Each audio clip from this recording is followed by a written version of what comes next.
Sa ngalan ng Ama, ng Anak at ng Espiritu Santo, Amen. sumainyo ang Panginoon. At sumainyo rin. Ang pagmamahal daw ng Diyos ay parang ang malawak na dagat. Alam mo kung saan nag-uumpisa, pero hindi mo alam kung saan ito nagtatapos. Mga kapatid, tayo nagpapasalamat sa sobra-sobrang pagmamahal ng Diyos sa atin. Kahit na alam natin mahirap ang buhay, marami tayong problema, maraming pagsubok, pero kung gusto mong lumakas muli, tandaan mo kung paano umaapaw ang pagmamahal ng Diyos sa iyo. Hindi ka niya pinapabayaan. Naway tayo'y manatili sa pagmamahal ng Diyos.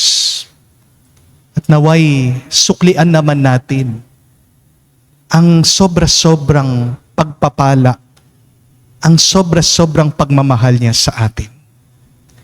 Sa mga pagkakataon na kung saan nalungkot tayo, nagreklamo tayo, lumayo tayo sa Kanya, hindi tayo naging kamukha niya sa pagmamahal.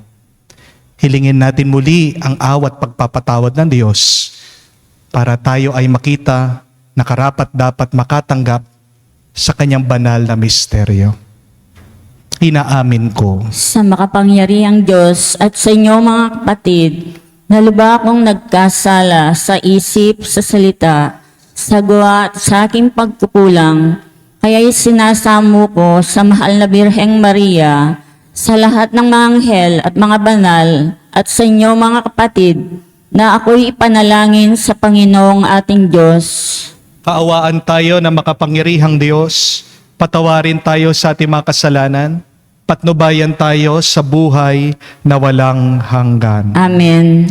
Panginoon, kaawaan mo kami. Panginoon, kaawaan mo kami. Kristo, kaawaan mo kami. Kristo, kaawaan mo kami. Panginoon, kaawaan mo kami. Panginoon, kaawaan mo kami. Gloria in excelsis Deo.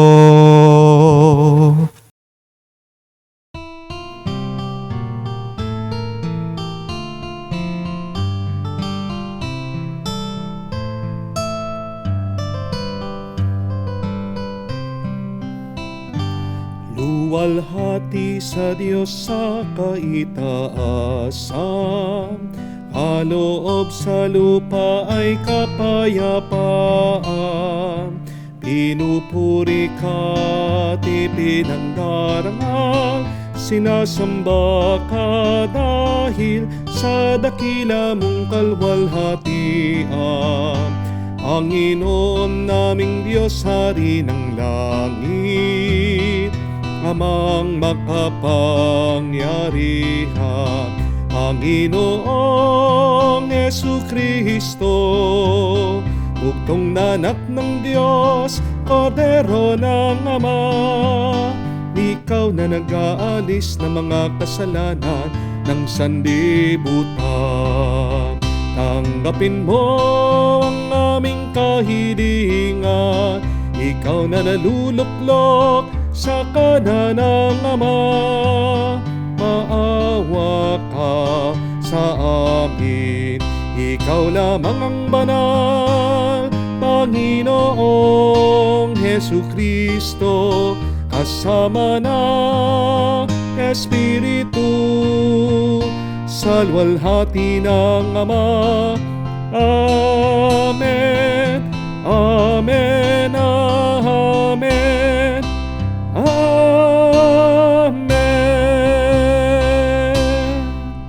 Manalangin tayo. Ama naming makapangyarihan, ang paglingkuran ka ayon sa iyong kasiyahan ay kaloob ng iyong binibigay sa iyong mga hinirang. Gawin mo ang iyong mga pangako ay aming mapakinabangan ayon sa paraang iyong kinalulugdan sa pamamagitan ni Jesucristo kasama ng Espiritu Santo magpa sa walang hanggan. Amen. Pagbasa mula sa aklat ng Deuteronomio. Sinabi ni Moises sa mga tao, "Matakot kayo sa Panginoon, ang inyong Diyos, at sundin ang lahat ng kanyang mga utos at mga tuntunin habang kayo'y nabubuhay. Kung ito'y susundin ninyo, hahaba ang inyong buhay. Kaya nga, dinggin ninyo ito at sunding mabuti.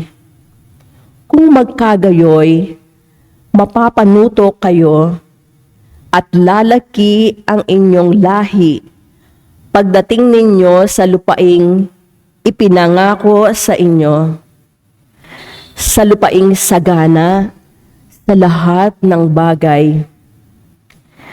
Dinggin mo, Israel, ang Panginoong ating Diyos ay siya lamang Panginoon. Ibigin mo ang Panginoong mong Diyos ng buong puso, kaluluwa, at lakas. Ang mga utos niya'y itanim mo sa iyong isip." Ang salita ng Diyos. Salamat sa Diyos. Poong aking kalakasan, iniibig kitang tunay. Poong aking kalakasan, iniibig kitang tunay. Minamahal kita ng tunay na tunay. Panginooy batong hindi matitibag. Matibay kong muog at tagapagligtas. Poong aking kalakasan, iniibig kitang tunay. Diyos ko, ang sa akin ay siyang nag-iingat. Tagapagtanggol ko at aking kalasag. Sa iyo, Panginoon, ako'y tumatawag. Sa mga kaaway, ako iyong iligtas. Poong aking kalakasan, iniibig kitang tunay. Panginooy buhay, siya'y tagapagligtas. Matibay kong muog, purihin ng lahat. Sa piniling hari, dakilang tagumpay, ang kaloob ng Diyos sa kanyang hinirang. Poong aking kalakasan, iniibig kitang tunay. Pagbasa mula sa sulat sa mga Hebreyo. Mga kapatid, dati sa matandang tipan, maraming saserdote ang naghahali-halili sapagkat namamatay sila at hindi nakapagpapatuloy sa panunungkulan. Ngunit si Jesus ay buhay magpakailanman at hindi siya mahahalinhan sa kanyang pagkasaserdote. Dahil nga riyan, lubusan niyang maililigtas ang lahat ng lumalapit sa Diyos sa pamamagitan niya, sapagkat siya'y nabubuhay magpakailanman upang mamagitan para sa kanila. Si Jesus, kung gayon, ang dakilang saserdoteng makakatugon sa ating pangangailangan. Siya'y banal, walang kapintasan o kasalanan, nahihiwalay sa mga makasalanan at mataas pa kaysa sangkalangitan. Hindi siya katulad ng ibang mga dakilang saserdote na kailangang maghandog ng mga hain araw-araw. tunay para sa sarili nilang kasalanan at pagkatapos para sa kasalanan ng mga tao. Minsang maghandog si Jesus at ito'y pang magpakailanman nang hihandog niya ang kanyang sarili. May mga kahinaan ang mga dakilang saserdoteng hinirang ayon sa kautusan. Subalit ang saserdoteng hinirang na may panunumpa ay ang anak, banal, magpakailanman. At ang panunumpa ng Diyos ay huling dumating kaysa kautusan. Ang salita ng Diyos. Salamat sa Diyos.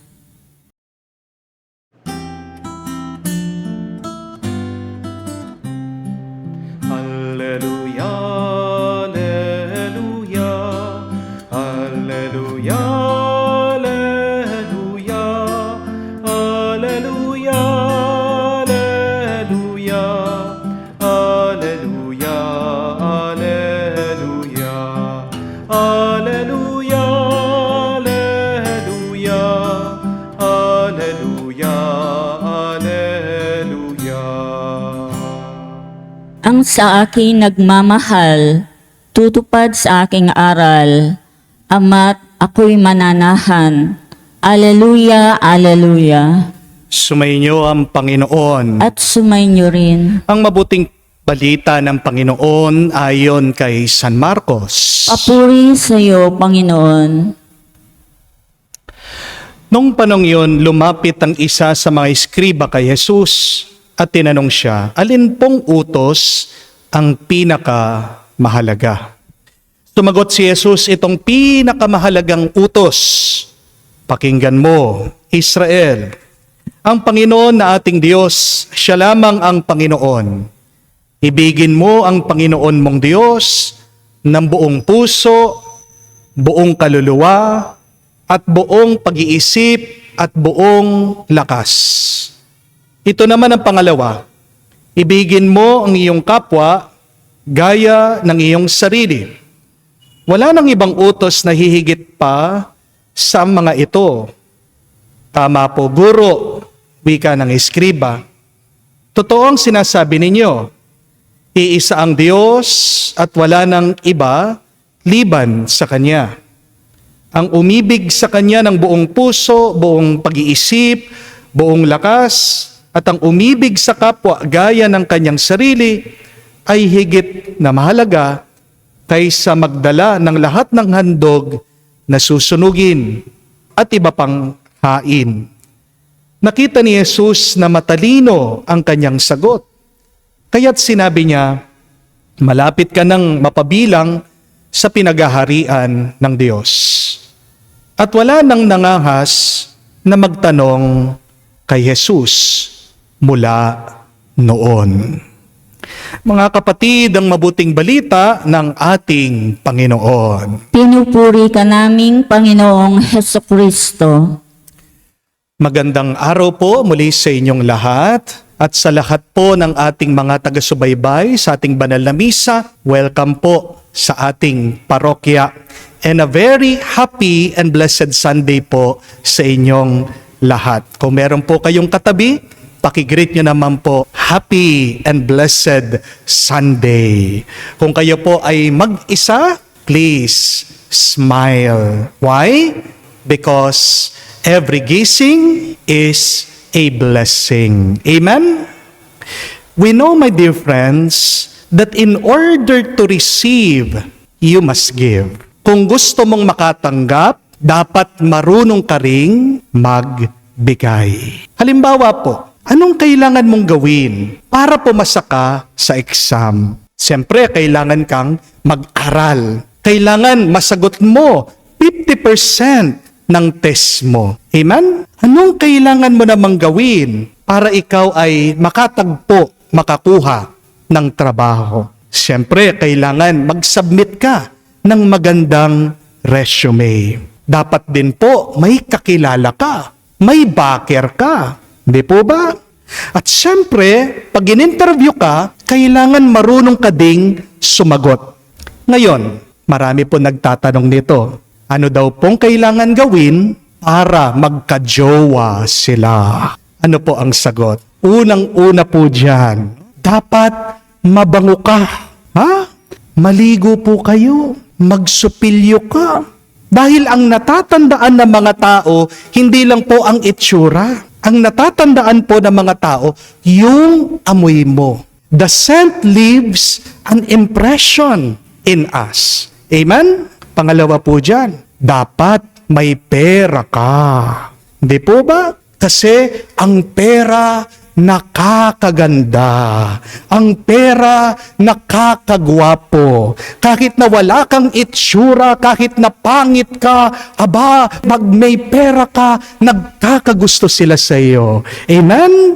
Practical na po ang mga tao ngayon. Number 3, kung wala kang pera, kung wala kang ganda, wala kang kagwapuhan, daan mo sa sipag, daan mo sa kabaitan, daan mo sa tiyaga. Makukuha mo din siya. Ngayon po, kung mabango ka, kung may pera ka, kung matyaga ka, kung mabait ka, at wala pa ring nagkakagusto sa'yo, ano pong kailangan niyong gawin? Pakinggan niyo po ito, magpari na lang po kayo. Bakit po?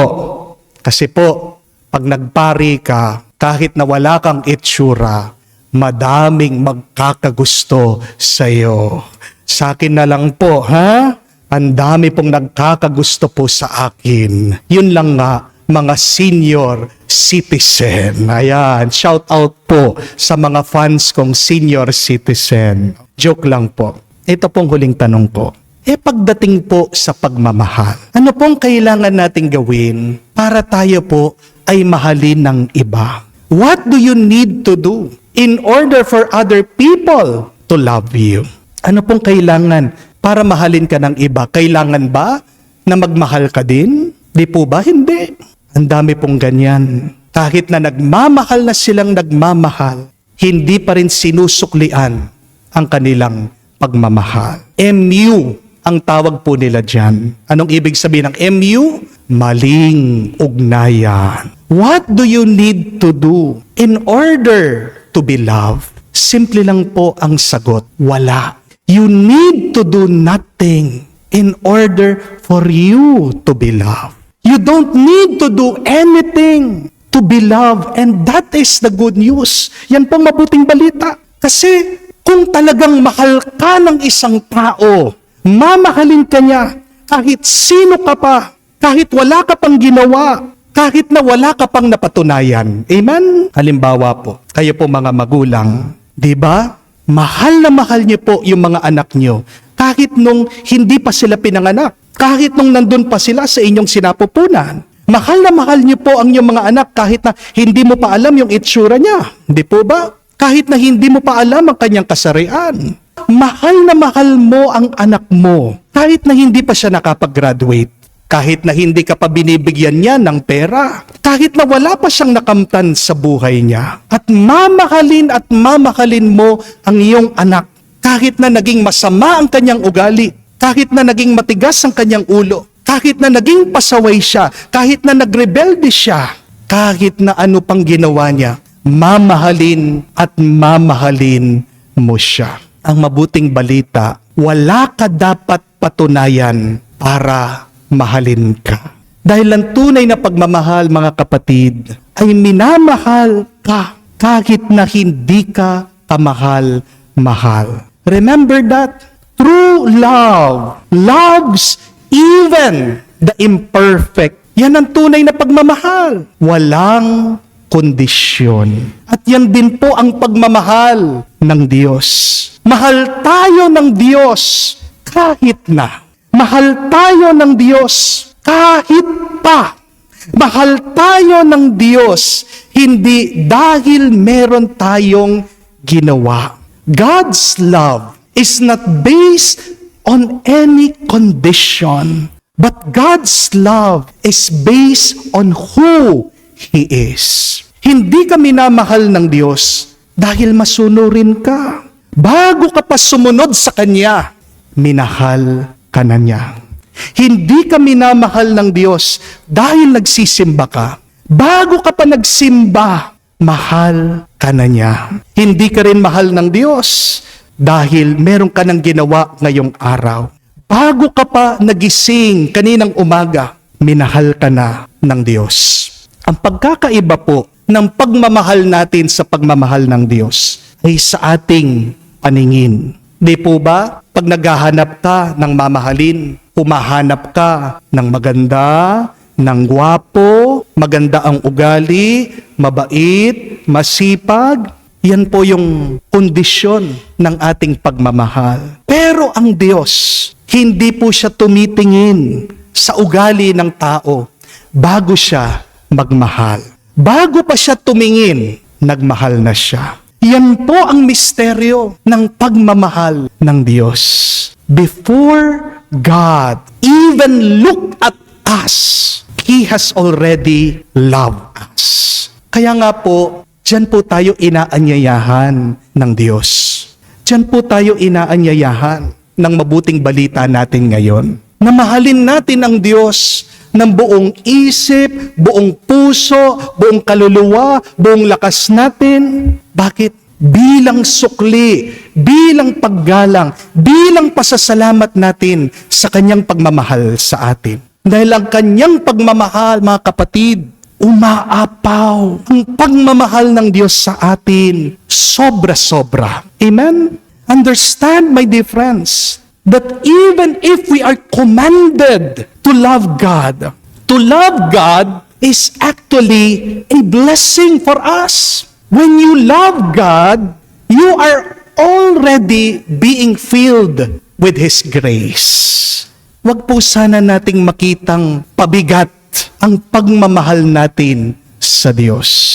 Dahil kung mamahalin lang natin ang Diyos, ikaw din ang makikinabang sa pagmamahal na yan. Ano po ang sabi ng banal na kasulatan sa Ebanghelyo ni San Juan? Ang mga nagmamahal sa Diyos ay magkakaroon ng buhay na walang hanggan. Sobra-sobra ang pagmamahal ng Diyos sa atin. Pero bakit tira-tira lang ang binibigay natin, binabalik natin sa Kanya? We must give to God what is right. Do not give to God what is left. Amen? Yan po ang problema sa atin Puro tira-tira lang ang pagmamahal na binibigay natin sa Diyos at sa ibang tao. Diba? Isang oras na lang ang ibibigay mo sa pagdarasal, sa pagsisimba. Yung iba sa atin, nagmamadali pa. Saglit na lang po na oras. Ibibigay mo, makakasama mo yung misis mo, kakain kayo. Hindi mo pa siya matignan-tignan. Kumakain ka, saan kayo nakatingin? Sa cellphone. Di po ba? Kung minsan, weekend na lang ang ibibigay mo sa iyong pamilya. Pero pag nagsasama kayo, anong ugali mo? Napaka-buisit mo, napakataray mo, napakainit ng ulo mo. Palagi mo silang pinagsasabihan ng masama. Ang dami po sa atin gusto ng best relationship. But how can you receive the best if you do not give the best of yourself? How can you have the best relationship if when you love, you do not give your best effort? If you want your relationship to be extraordinary, ano pong kailangan nating gawin? You must put in some extra in the ordinary. Naiintindihan niyo po ba? Kasi yan po ang tunay na pagmamahal. Nagpapasobra. Hindi po kontento ang nagmamahal dun sa sapat na. Pag tunay ka nagmamahal, gagawin mo ang lahat, may sobra pa. Di po ba? Pag tunay ka nagmamahal, kung nagluluto ka, magpapasobra ka. Amen? Kung tunay ka nagmamahal, magbibigay ka ng regalo, ba dadagdagan mo yung pagbibigay mo ng regalo. Kung tunay ka nagmamahal, bibigyan mo ng pera yung misis mo, magpapasobra ka. Ayan po mga misis, alam nyo na po ang sasabihin nyo sa inyong mga asawa. Mahal mo ba ako? Tunay? Totoo? magpasobra ka. Yan, no? Ang tunay na nagmamahal, mga kapatid, hindi kuripot. Amen? Hindi po pwede ang sakto lang, sakto na sa tunay na nagmamahal. Pero ito po ang mabuting balita. Kahit na hindi tayo makapagbigay ng sobra-sobra minsan. Dahil tayo po ay mahina, dahil tayo ay makasalanan, dahil tayo ay hindi perpekto. Hindi titigil ang Diyos na magbigay sa iyo ng pagpapala na sobra-sobra. Dahil ganyan ang pagmamahal ng Diyos. Magpapasobra siya ng pagpapala, hindi dahil meron kang ginawa, kung hindi dahil yan ang Panginoon natin. Nag-uumapaw ang kanyang grasya. Matandaan niyo po, pinarami ng Diyos ang pagkain. Di ba nabusog sila? May sobra pa, may take out pa. May balot, may Sharon pa sila. Nung naubusan ng alak sa kasalan, aba, yung pinakamasarap na alak, ginawa ng Panginoon. Sobra-sobra pa. Ang tanong, ano ang ginagawa mo sa sobra-sobrang pagpapala na binibigay ng Diyos sa iyo? Meron pong isang kwento tungkol po sa isang lalaki. Meron po siyang pinakasalan na isang babae.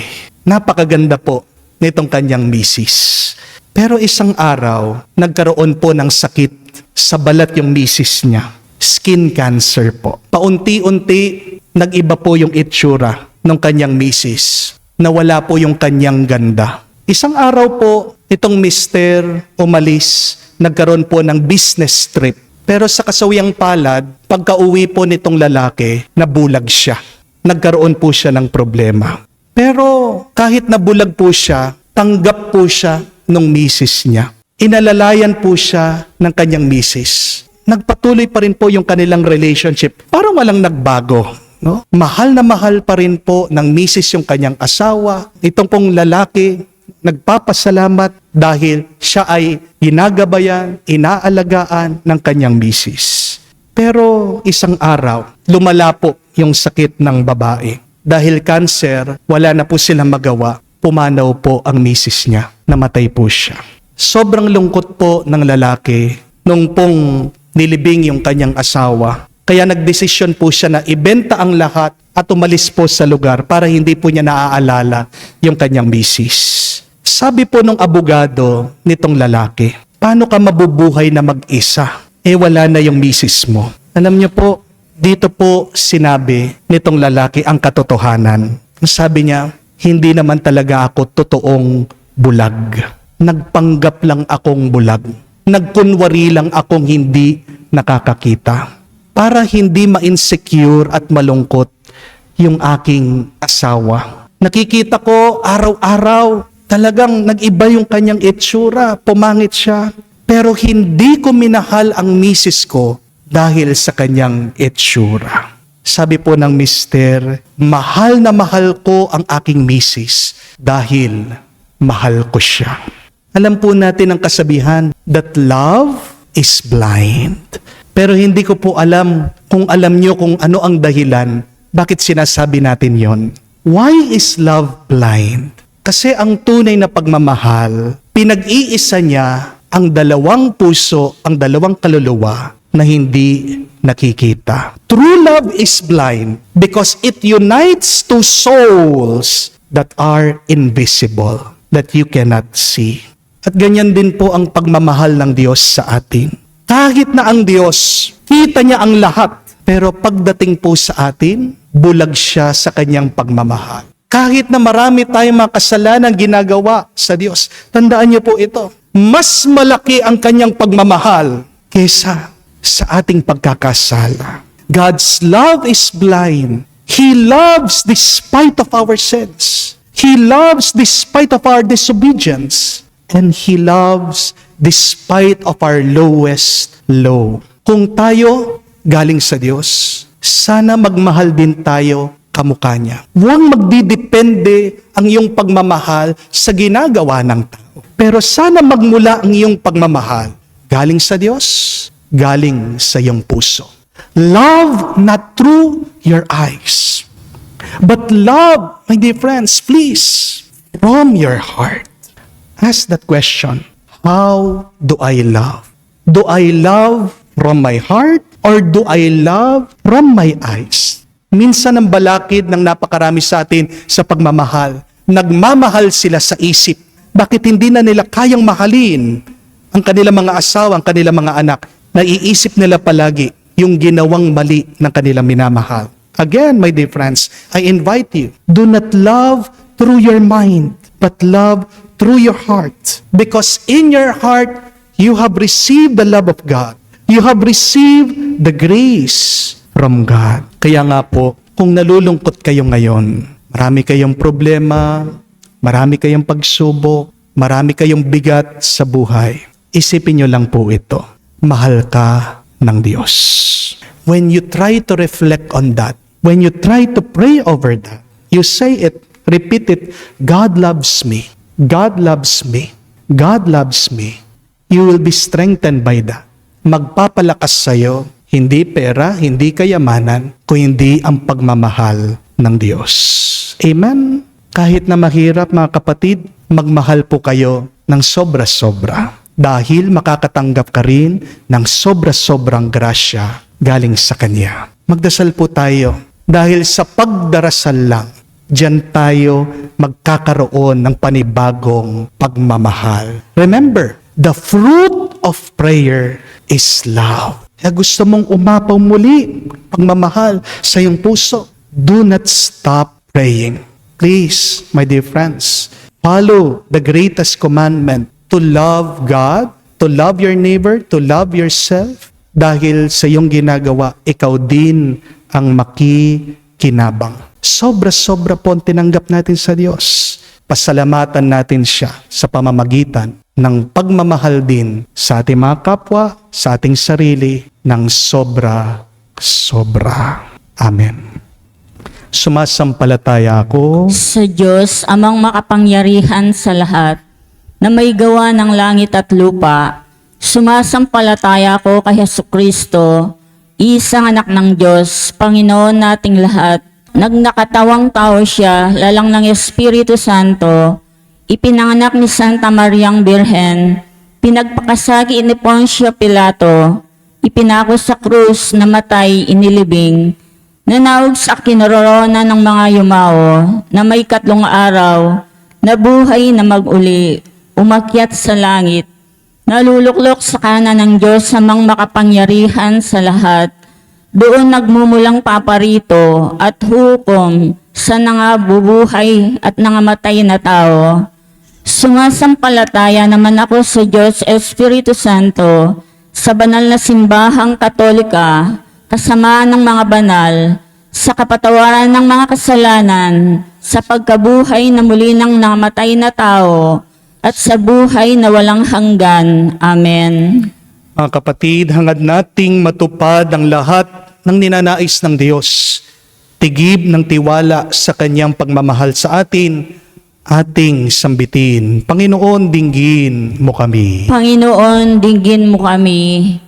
Para sa mga namumuno sa simbahan, ang bayang hinira ng Diyos, upang maipamalas nila sa lahat ang dakilang halimbawa ng pag-ibig, manalangin tayo sa Panginoon. Panginoon, dinggin mo kami. Para sa lahat ng mga pari at namanata sa Diyos, mapuspos nawa sila ng dalisay sa pagmamahal sa Diyos at sa kanilang kapwa, manalangin tayo sa Panginoon. Panginoon, dinggin mo kami. Para sa mga namumuno sa ating bansa, upang magsikap silang magpalaganap, hindi ng galit, puot at paghiganti, kundi ng tunay na pag-ibig sa kapwa, lalo na sa mga dukha at nangangailangan.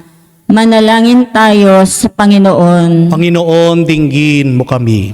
Sa katahimikan po ng ating puso, banggitin natin sa Diyos ang ating mga personal na pangangailangan.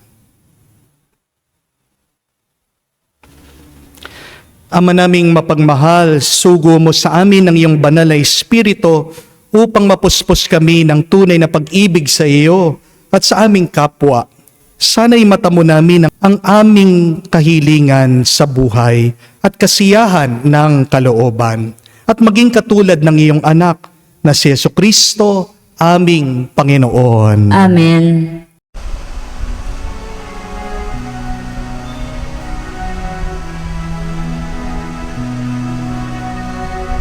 Aming ating alay na ito, ang tinapay na nagmula sa pagpapala mo.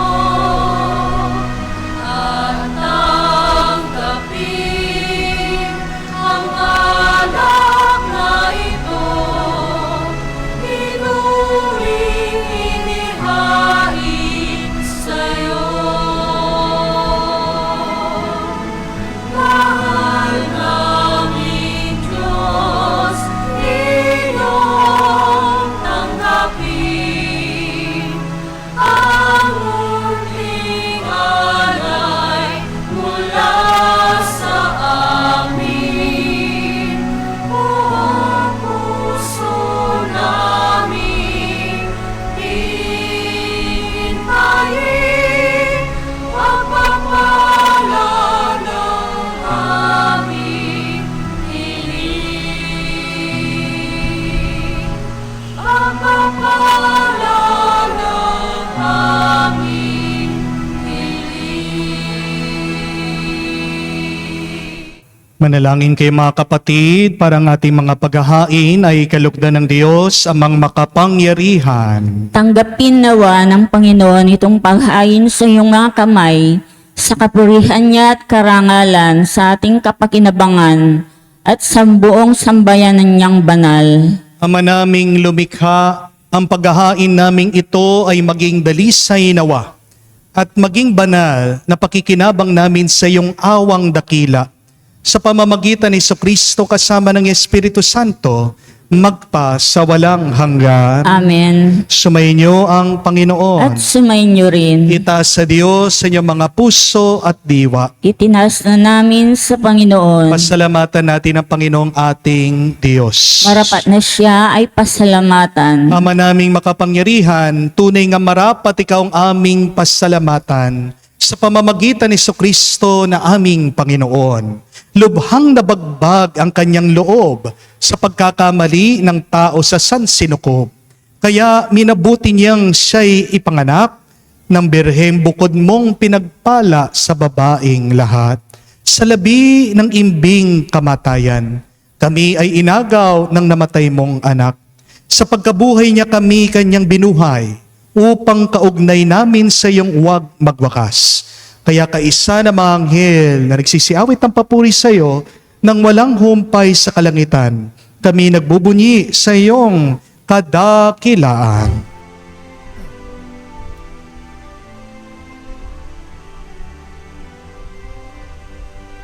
Santo, Santo, Santo, Panginoong Diyos ng mga hukbo, napupuno ang langit at lupa ng kadakilaan mo. Hosana, Hosana, sa kaitaasan, pinagpala ang naparirito sa ngalan ng Panginoon. Hosana, Hosana, sa kaitaasan. Hosana, Hosana, sa kaitaasan.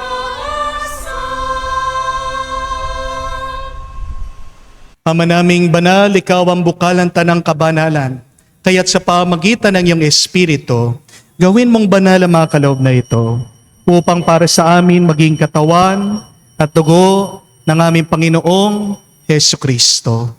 Bago niya pinagtiis ang kusang loob na maging handog, hinawakan niyang tinapay, pinasalamatan kanya, pinaghati-hati niya iyon, inabot sa kanyang mga alagad at sinabi, tanggapin ninyong lahat ito at kanin.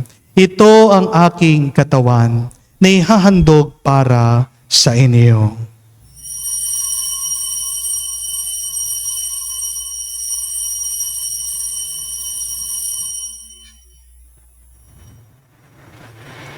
Ngayon din naman na matapos ang hapunan, hinawakan niya ang kalis, muli kanyang pinasalamatan.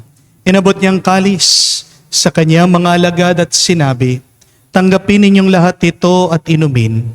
Ito ang kalis ng aking dugo, ng bago at walang hanggan tipan. Ang aking dugo na ibubuhos para sa inyo at para sa lahat, sa ipagpapatawad ng mga kasalanan. Gawin ninyo ito sa pag-aalaala sa akin.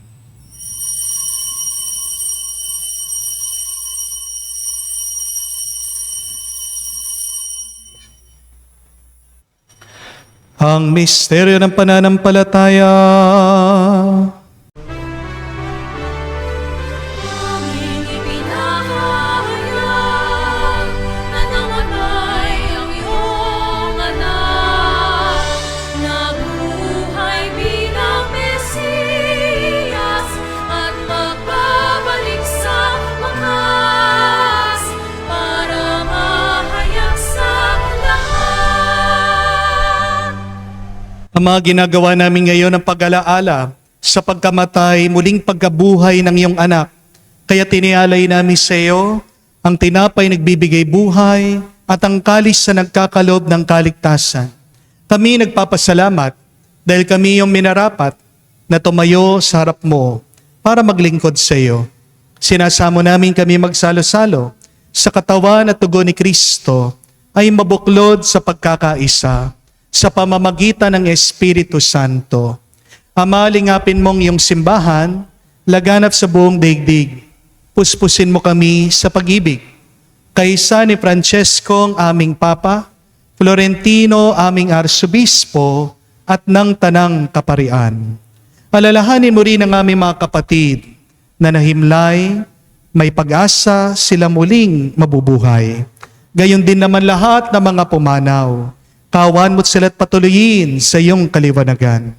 Kawan mo't pagindapatin kaming lahat na makasalo sa iyong buhay na walang wakas. Kaisa na mahal na Birhen Maria, Ina ng Diyos. Kaisa ni San Jose, ang kanyang malwalhating esposo. Kaisa na mga apostol at lahat ng mga banal na namuhay dito sa daigdig na kalugod-lugod sa iyo. May pagdiwang nawa namin ang pagpupuri sa ikararangal mo sa pamamagitan ng iyong anak, aming Panginoong Heso Kristo.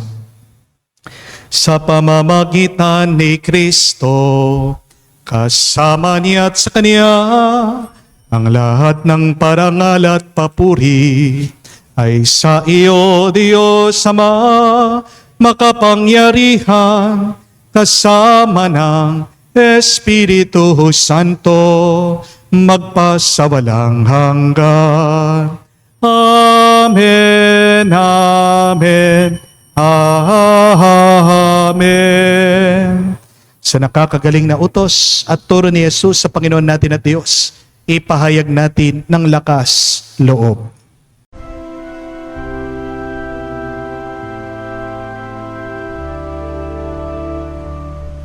Ama namin, sumasalangit ka, sambahin ang ngalan mo, mapasa amin ang kaharian mo, sundin ang loob mo dito sa lupa para nang sa langit. Bigyan mo kami ngayon ng aming kakanin sa araw-araw. At patawarin mo kami sa aming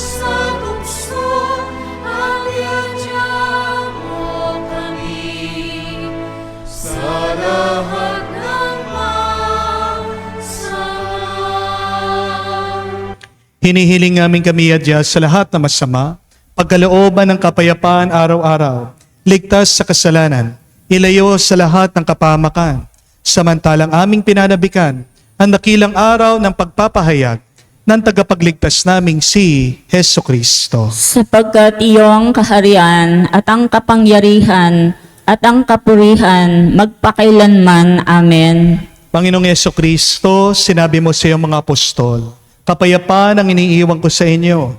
Ang aking kapayapaan binibigay ko sa inyo. Tunghayan mo ang aming pananampalataya. Huwag ang aming pagkakasala. Pagkalooban mo kami ng kapayapaan at pagkakaisa ayon sa iyong kalooban. Kasama ng Espiritu Santo, magpa sa walang hanggan. Amen. Kapayapaan ng Panginoon ay laging sumainyo. At sumainyo rin. Magbigayan po tayo ng kapayapaan sa bawat isa. Pisuyo po, kapayapaan po sa inyong lahat.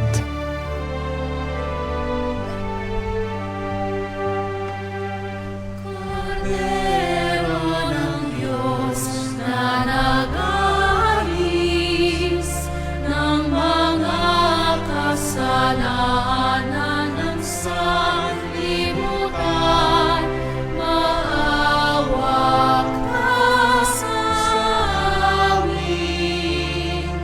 Maawa ka sa amin. Kordero ng Diyos na nag-aalis ng mga kasalanan ng sanlibutan, maawa ka sa amin. Maawa ka sa amin.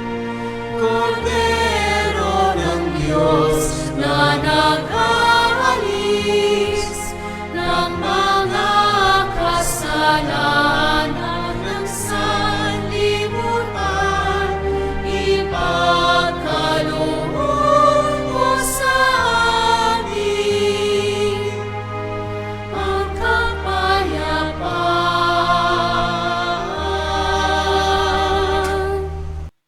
Mga kapatid, naririto ang ating Panginoong Jesucristo, ang Kordero ng Diyos, nag-aalis sa mga kasalanan ng sanlibutan. Mapalad tayong lumalapit sa piging ng Kordero. Panginoon, hindi ako karapat-dapat na magpatuloy sa iyo, ngunit sa isang salita mo lamang ay gagaling na ako.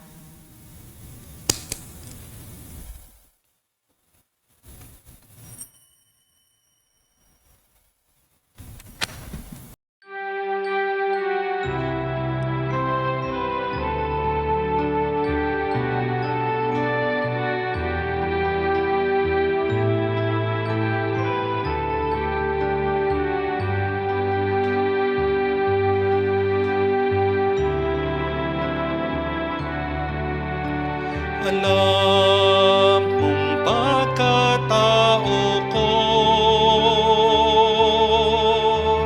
wala akong matatago. Alam mong aking isipan, alam mo ang lahat ng ginagawa ko, O Diyos. Gabayan mo ko, Diyos, sa buhay na ito. Ilapit mo ako sa pagmamahal mo. Dalhin mo ko, Panginoon, sa kalangitan. Buhay kasama mo. Lumuhod po tayo para sa panalangin para sa mga may sakit. Panginoong Yesus, lumalapit po kami sa iyo ngayon upang idulog ang kagalingan ng mga may sakit. Haplusin niyo po sila at pagkalooban ng panibagong lakas upang sila ay muling makapanglingkod sa iyo. Patawarin niyo po sana sila sa kanilang mga kasalanan at pagkalooban din ng kagalingang pangkaluluwa. Sa katahimikan po ng ating puso, banggitin natin sa Diyos ang pangalan ng ating mga kapatid na humihiling na mabilis na kagalingan.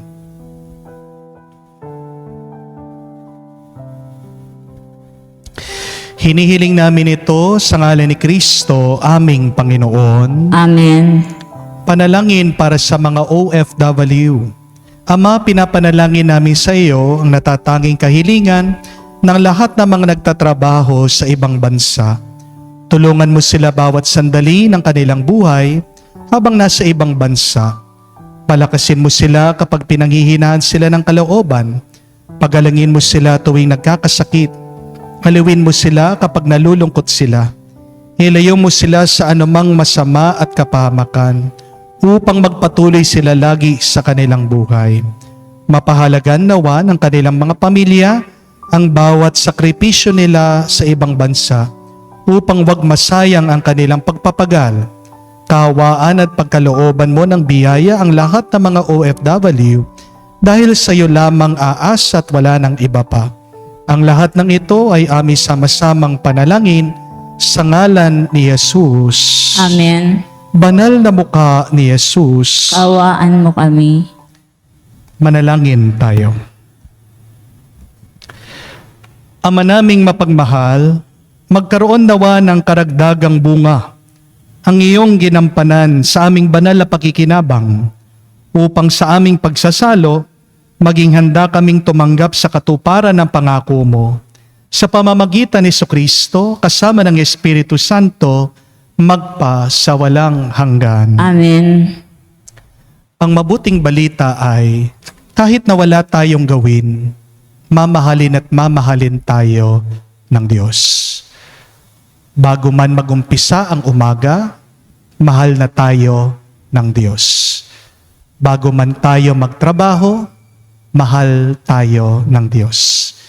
At kahit na tayo ay lumayo sa Kanya, kahit na tayo nahihirapan o nabibigatan minsan sa buhay, mahal tayo ng Diyos. Naway yan ang magpalakas sa atin, magpatuloy sa ating paglalakbay sa buhay na ito. Kung nararamdaman mo at nararanasan mo na mahal ka ng Diyos, naway suklian mo naman ang pagmamahal ng Diyos. Paano? Maging kamukha ka niya sa pagmamahal.